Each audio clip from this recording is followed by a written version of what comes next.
Bonjour à tous, notre invité aujourd'hui s'appelle Grégory Dutertre. Bonjour. Bonjour. Vous êtes directrice du CAUE 77, le Conseil d'architecture, d'urbanisme et d'environnement.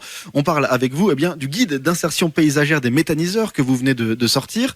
Pouvez-vous nous présenter cette démarche ?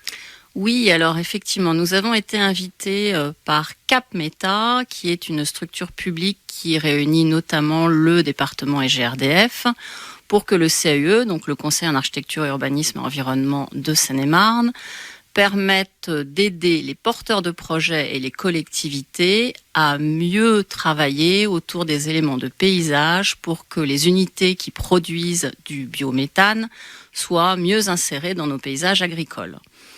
Donc l'objectif était que ces constructions, qui ont des airs un peu de construction industrielle parfois, soient mieux plantées, végétalisées, afin que depuis tous les parcours, donc les parcours piétons, les parcours en voiture ou en vélo, on puisse ne pas être perturbé par ces nouvelles installations très utiles.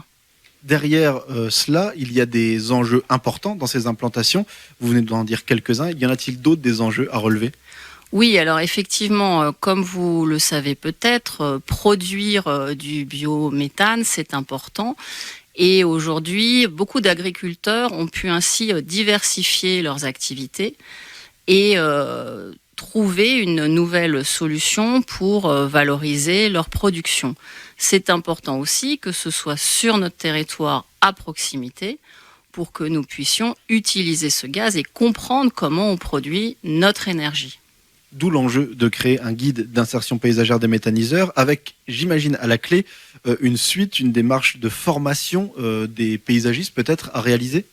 Alors effectivement, l'entrée de ce guide, ça a été de se dire qui sont les professionnels qui vont pouvoir contribuer utilement à mieux insérer ces constructions. Les paysagistes concepteurs ne font pas partie pour l'instant des professionnels mobilisés.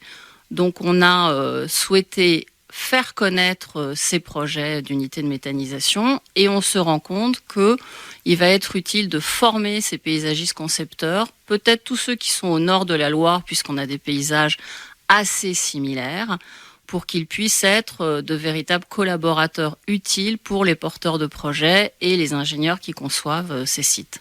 Grégory Dutertre, directrice du CAUE 77. On rappelle le CAUE 77, qu'est-ce ? C'est le Conseil en architecture, urbanisme et environnement et nous sommes au service gratuit des collectivités, des particuliers et des administrations sur toutes ces compétences. Merci à vous.